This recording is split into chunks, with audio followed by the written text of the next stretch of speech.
കാരുണ്യത്തിൻ്റെ പാപ്പ എന്നായിരിക്കാം ഫ്രാൻസിസ് പാപ്പ കൂടുതൽ അറിയപ്പെടുവാൻ സാധ്യത.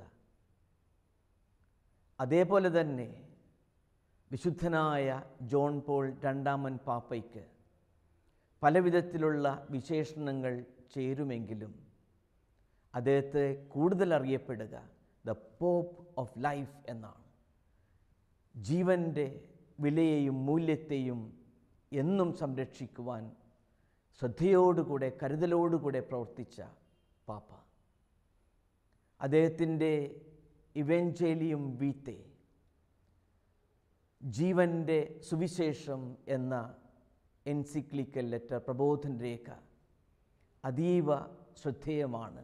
പ്രത്യേകിച്ച് ഈ ജീവൻ്റെ മനുഷ്യജീവനെ സംരക്ഷിക്കേണ്ട പ്രതിജ്ഞാബദ്ധതയെപ്പറ്റി ഓർമ്മിപ്പിക്കുന്ന പ്രബോധന രേഖയാണത്. ഫമിലിയാരിസ് കോൺസോർസിയോ എന്ന കുടുംബത്തെ പറ്റിയുള്ള ഒരു സിനഡനന്തര അപ്പോസ്തലിക ആഹ്വാനവും ഇതേപോലെ തന്നെ ജീവനെപ്പറ്റി, പ്രത്യേകിച്ച് ഒരു കുടുംബത്തിൻ്റെ പശ്ചാത്തലത്തിൽ അതിൻ്റെ പ്രാധാന്യത്തെപ്പറ്റിയൊക്കെ വിവരിക്കുന്ന രേഖയാണ്. വിശുദ്ധനായ ജോൺ പോൾ രണ്ടാമൻ പാപ്പ തൻ്റെ പ്രബോധനങ്ങളുടനീളം പ്രസംഗങ്ങളിൽ മിക്കവാറും ഇങ്ങനെ ജീവനെ സംരക്ഷിക്കേണ്ട ആവശ്യകതയെപ്പറ്റി എപ്പോഴും ജനങ്ങളെ ഓർമ്മിപ്പിക്കുമായിരുന്നു. പോൾ ആറാമൻ പാപ്പയുടെയും ദോണും വീത്തെ, ജീവൻ്റെ സമ്മാനം എന്ന ആ പ്രബോധരേഖയും ഈ പശ്ചാത്തലത്തിൽ നാം ഓർക്കണം. അങ്ങനെ ഈ ആധുനിക കാലഘട്ടത്തിലെ പാപ്പമാർ പൊതുസമൂഹത്തിന് ഈ ജീവൻ സംരക്ഷിക്കേണ്ട ആവശ്യകതയെപ്പറ്റി, അതിൻ്റെ മൂല്യവും വിലയും എന്നും സംരക്ഷിക്കേണ്ടതിൻ്റെ പ്രാധാന്യത്തെപ്പറ്റി എടുത്ത് പറയുമായിരുന്നു. ഇവാഞ്ചലിയം വീത്തെ ജീവൻ്റെ സുവിശേഷം ആരംഭിക്കുന്നത് തന്നെ ഇപ്രകാരമാണ്: gospel of life is at the heart of Jesus message.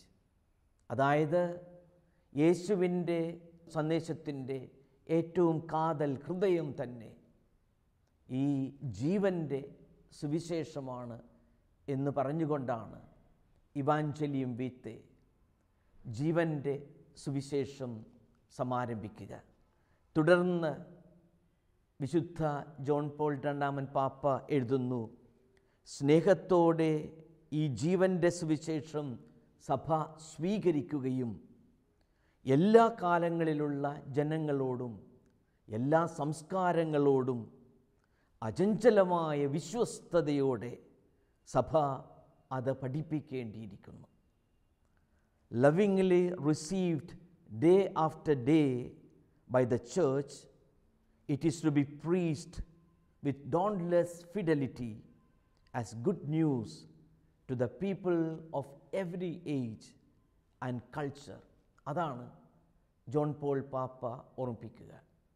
എപ്പോഴും ഈ യേശുവിൻ്റെ സന്ദേശത്തിൻ്റെ പഠനത്തിൻ്റെ പ്രബോധനങ്ങളുടെ എല്ലാം കാതലായ ഈ ജീവൻ്റെ സുവിശേഷം മനുഷ്യ ജീവിതം സംരക്ഷിക്കേണ്ടതിൻ്റെയും അതിൻ്റെ മൂല്യവും മഹത്വവും മാഹാത്മ്യവും സമൂഹത്തിൽ സംസ്കാരങ്ങളിൽ അതിൻ്റെ പ്രാധാന്യം എടുത്തു പറയുകയും ചെയ്യേണ്ട ഉത്തരവാദിത്വം സഭയ്ക്ക് എന്നും ഉണ്ട് എന്ന് ജോൺ പോൾ പാപ്പ പ്രത്യേകമായി ഓർമ്മിപ്പിക്കുന്നു.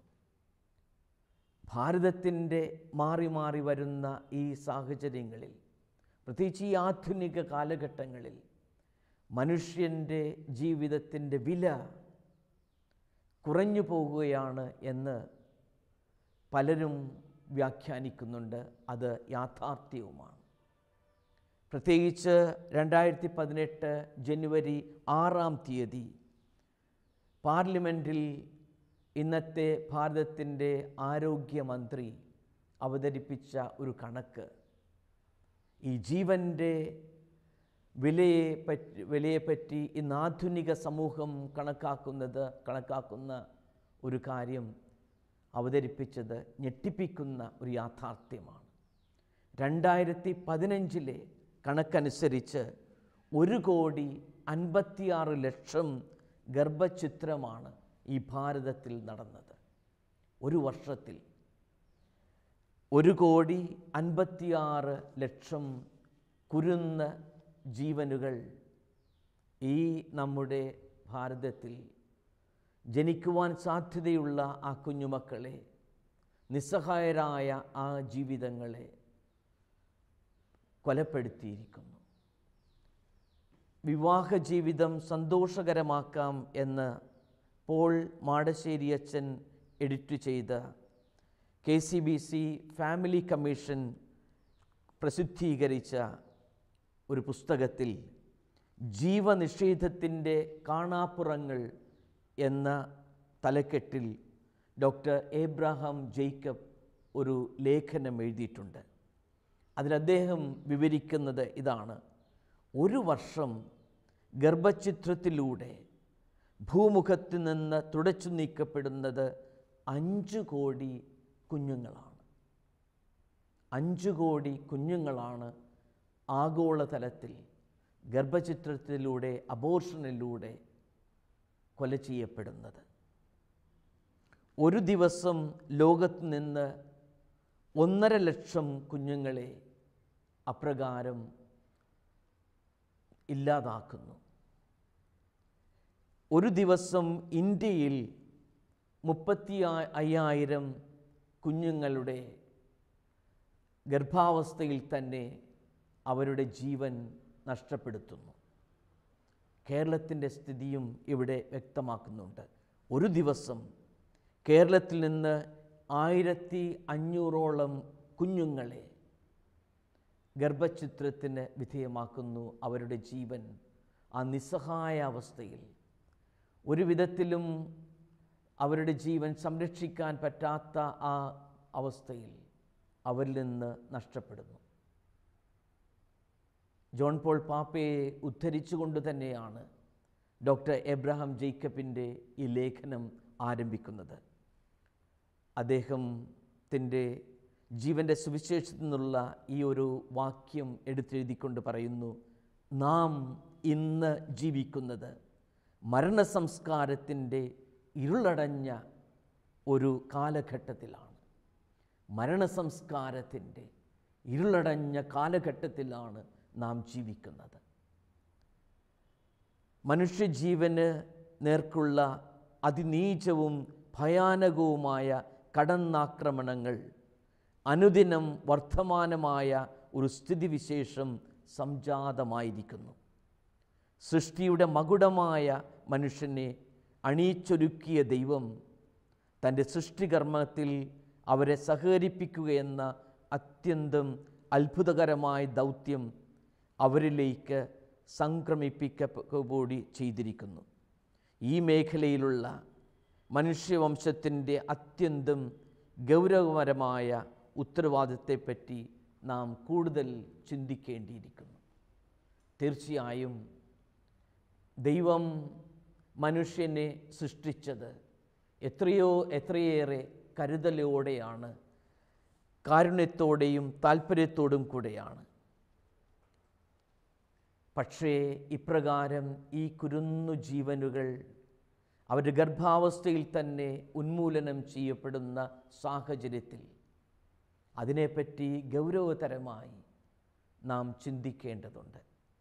യഥാർത്ഥത്തിൽ സഭ പഠിപ്പിക്കുന്നതും എന്നും പ്രചരിപ്പിക്കുന്നതുമായ തത്വം ജീവൻ്റെ ആദ്യ സ്പന്ദനം മുതൽ സംരക്ഷിക്കപ്പെടണം എന്നാണ് സഭ എന്നും പഠിപ്പിക്കുന്നതും ഓർമ്മിപ്പിക്കുന്നതും.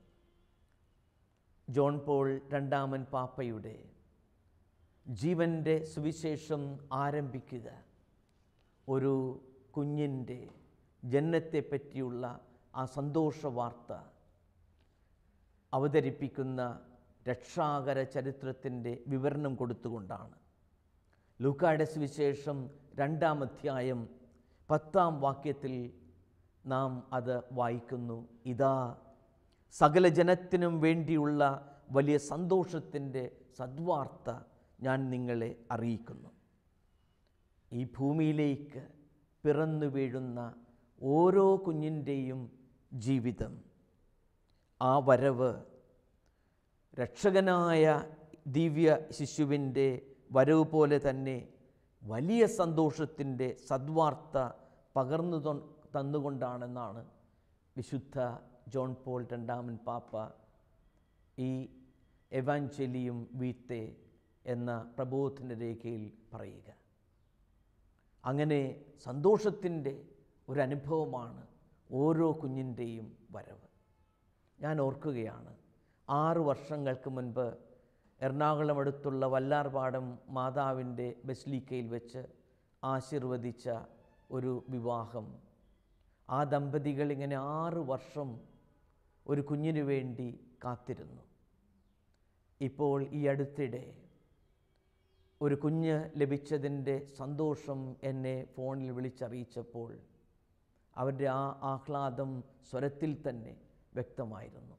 അങ്ങനെ കാത്തിരിപ്പിൻ്റെയും പ്രാർത്ഥനയുടെയും ഒക്കെ ഫലമായി ദൈവം ദാനമായി ഒരു കുഞ്ഞിനെ നൽകുമ്പോൾ ആ ദമ്പതികളുടെ സന്തോഷം, ആ കുടുംബത്തിൻ്റെ ആഹ്ലാദം, ആനന്ദം, ഓരോ കുഞ്ഞിൻ്റെയും വരവ് ഒരു സദ്വാർത്തയാണ്.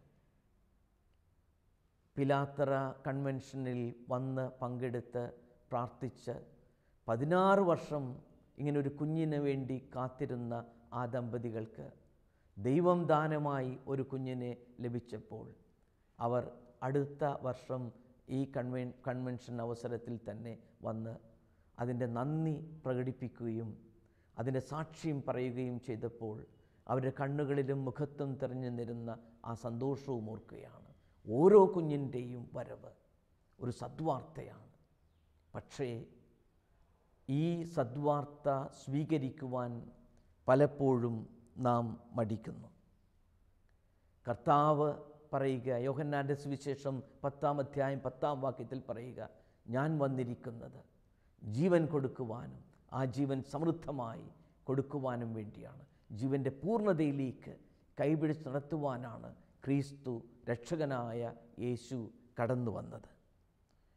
അങ്ങനെ എല്ലാ പ്രായത്തിലുള്ള മനുഷ്യ ജീവനും അത് സൃഷ്ടിയുടെ ആരംഭ ദശയിൽ മുതൽ, ജീവൻ്റെ ആദ്യ സ്പന്ദനം മുതൽ, ജീവൻ്റെ പല ഘട്ടങ്ങളിലുമെല്ലാം ആ ദൈവപിതാവിൻ്റെ പരിപാലനയുടെ കരം ദർശിക്കുവാൻ, അങ്ങനെ ആ വിശ്വാസത്തിൻ്റെ അടിസ്ഥാനത്തിൽ നിത്യനൂതനമായ അനുഭവത്തിലേക്ക്, ആ പരിപൂർണതയിലേക്ക് മനുഷ്യനെ കൈപിടിച്ചുയർത്തുവാൻ വേണ്ടിയാണ് ക്രിസ്തു ഈ ഭൂമിയിലേക്ക് ജാതനായത്.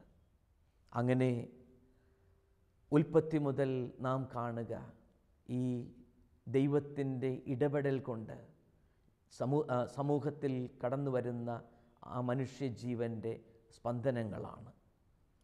ഉൽപ്പത്തിയുടെ പുസ്തകം 1-ാം അധ്യായം 26-ാം വാക്യത്തിൽ നാം വായിക്കുക, നമുക്ക് നമ്മുടെ ഛായയിലും സാദൃശ്യത്തിലും മനുഷ്യനെ സൃഷ്ടിക്കാം എന്നാണ്.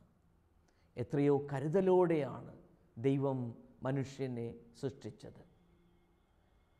പുഴകളും പക്ഷികളും വൃക്ഷലതാദികളുമൊക്കെ നിറഞ്ഞ, എല്ലാ സുഖസൗകര്യങ്ങളും നിറഞ്ഞ ആ ഏദൻ തോട്ടം മനുഷ്യനു വേണ്ടി സൃഷ്ടിക്കുന്നു. അങ്ങനെ സൃഷ്ടിയുടെ മകുടമായി, അപ്രകാരമാണ് വത്തിക്കാൻ കൗൺസിൽ മനുഷ്യ സൃഷ്ടിയെപ്പറ്റി പറയുക, ദ ക്രൗൺ ഓഫ് ക്രിയേഷൻ. അങ്ങനെ സൃഷ്ടിയുടെ മകുടമായിട്ടാണ് മനുഷ്യനെ സൃഷ്ടിക്കുക. പക്ഷേ 4-ാം അധ്യായത്തിലേക്ക് വരുമ്പോൾ ഈ സൗഭാഗ്യത്തിൻ്റെ അനുഭവത്തിൽ നിന്നും വ്യത്യസ്തമായ ഒരു ജീവിത ശൈലിയിലേക്ക് മനുഷ്യൻ വീഴുന്നതായി, പതിക്കുന്നതായി ഉള്ള വിവരണവുമുണ്ട്. ഉൽപ്പത്തിയുടെ പുസ്തകം 4-ാം അധ്യായത്തിൽ ഇപ്രകാരം നാം വായിക്കുന്നു, കായൻ ആബേലിനോട് കയർക്കുകയും അവനെ കൊല്ലുകയും ചെയ്തു. അങ്ങനെ പകയുടെ, എതിർപ്പിൻ്റെ, പരസ്പരം തല്ലിക്കീറുന്നതിൻ്റെ ഒക്കെയുള്ള ഒരു ചരിത്രം അവിടെ ആവർത്തിക്കുന്നു. അതിൻ്റെ പ്രത്യാഘാതം, അതിൻ്റെ തുടർച്ചയാണ് ഇന്നും സമൂഹത്തിൽ നാം കാണുന്ന പകയും വെറുപ്പും പരിഭവവും കൊലയും കൊലപാതകവുമൊക്കെ. ഉൽപ്പത്തിയുടെ പുസ്തകം 4-ാം അധ്യായത്തിൽ നാം വായിക്കുന്നത് ഇതാണ്: ആബേൽ ആട്ടിടയനും കായൻ കൃഷിക്കാരനുമായിരുന്നു. ഒരിക്കൽ കായൻ തൻ്റെ വിളവിൽ ഒരു ഭാഗം കർത്താവിന് കാഴ്ച സമർപ്പിച്ചു. ആബേൽ തൻ്റെ ആട്ടിൻകൂട്ടത്തിലെ കടിഞ്ഞൂൽ കുഞ്ഞുങ്ങളെ എടുത്ത് അവയുടെ കൊഴുപ്പുള്ള ഭാഗങ്ങൾ അവിടത്തേക്ക് കാഴ്ചവെച്ചു. ആബേലിലും അവൻ്റെ കാഴ്ച വസ്തുക്കളിലും അവിടുന്ന് പ്രസാദിച്ചു. എന്നാൽ കായേനിലും അവൻ്റെ കാഴ്ച വസ്തുക്കളിലും അവിടുന്ന് പ്രസാദിച്ചില്ല. ഇത് കായേനെ അത്യധികം കോപിപ്പിച്ചു. അവൻ്റെ മുഖം കറുത്തു. കർത്താവ് കായേനോട് ചോദിച്ചു, നീ കോപിച്ചിരിക്കുന്നത് എന്തുകൊണ്ട്? നിന്റെ മുഖം വാടിയിരിക്കുന്നത് എന്തുകൊണ്ട്? ഉചിതമായ ഈ പ്രവർത്തിച്ചാൽ നീയും സ്വീകാര്യനാവുകയില്ലേ? നല്ലത് ചെയ്യുന്നില്ലെങ്കിൽ പാപം വാതിക്കൽ തന്നെ പതിയിരിപ്പുണ്ടെന്ന് ഓർക്കണം. അത് നിന്നിൽ താൽപ്പര്യം വച്ചിരിക്കുകയാണ്, നീ അതിനെ കീഴടക്കണം. തുടർന്നുള്ളതാണ് ഉൽപ്പത്തി പുസ്തകത്തിൻ്റെ 4-ാം അധ്യായം 8 മുതലുള്ള വിവരണങ്ങളാണ്. ദൈവം എപ്രകാരം മനുഷ്യൻ്റെ അക്രമവാസനയുടെയും കൊലപാതകത്തിൻ്റെയും എല്ലാം പിന്നിൽ ദൈവം എത്രയേറെ കരുതലോടുകൂടെ പ്രവർത്തിക്കുന്നു എന്ന് നാം തിരിച്ചറിയുന്നു. ഒരു ദിവസം കായൻ തൻ്റെ സഹോദരൻ ആബേലിനോട് പറഞ്ഞു, നമുക്ക് വയലിലേക്ക് പോകാം.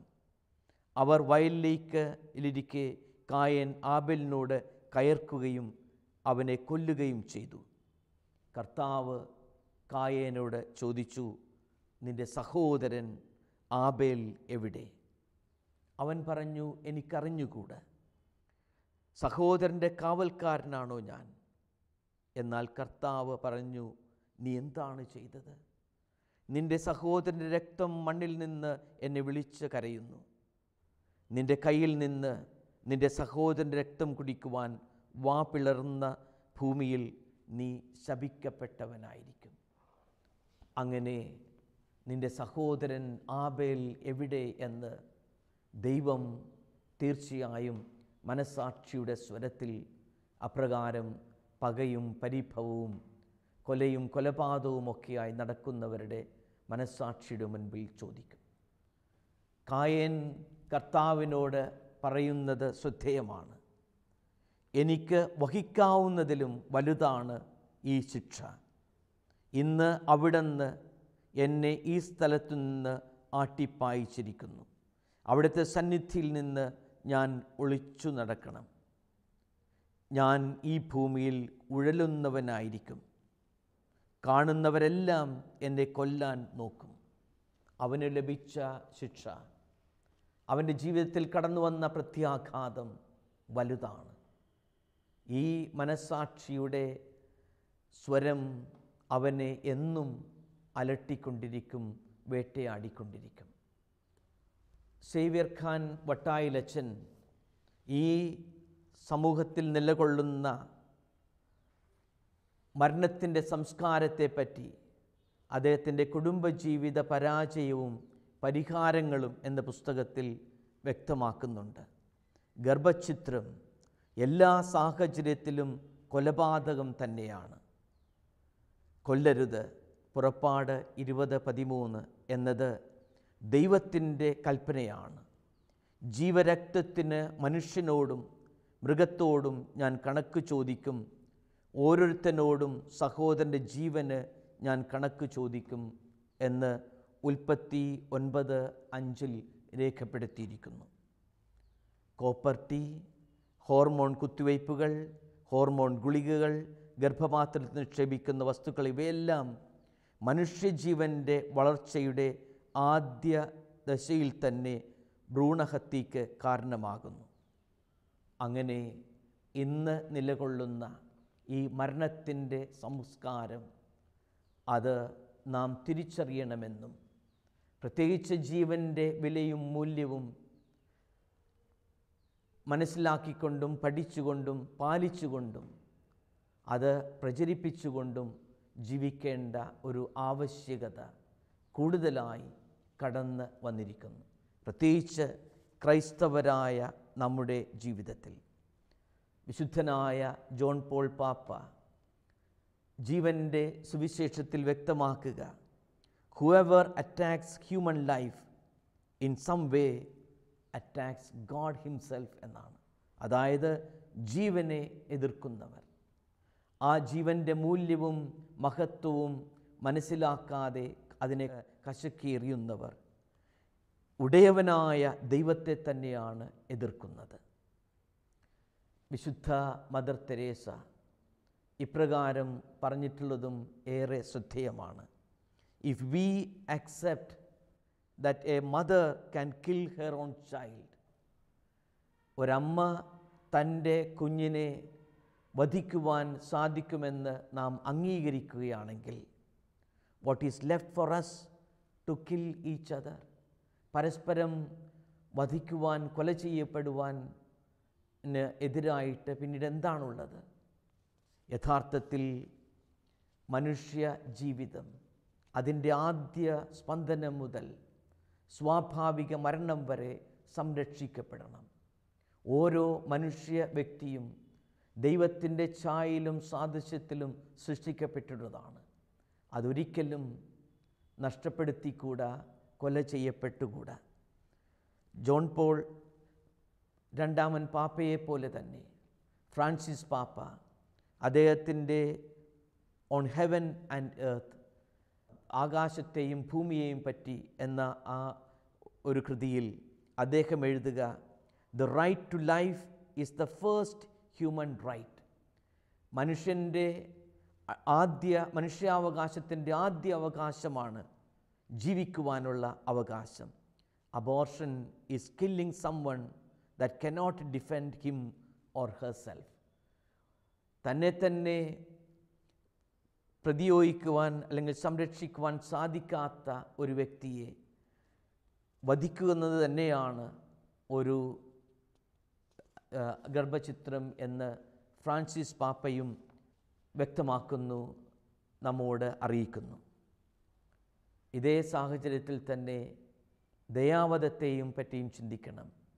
എപ്പോഴും ഒരു വ്യക്തിയെ കാരുണ്യത്തോടെ മരിക്കുവാൻ സഹായിക്കുന്നതായി അത് വ്യാഖ്യാനിക്കപ്പെടാമെങ്കിലും ഇപ്രകാരമുള്ള ഒരു നടപടിക്രമം നമ്മുടെ നാട്ടിൽ കടന്നു വരുമ്പോൾ ആത്യന്തികമായി ഒരു ദൈവമില്ലാതെ വധിക്കപ്പെടുന്ന അവസ്ഥയായി അത് പരിണമിക്കും.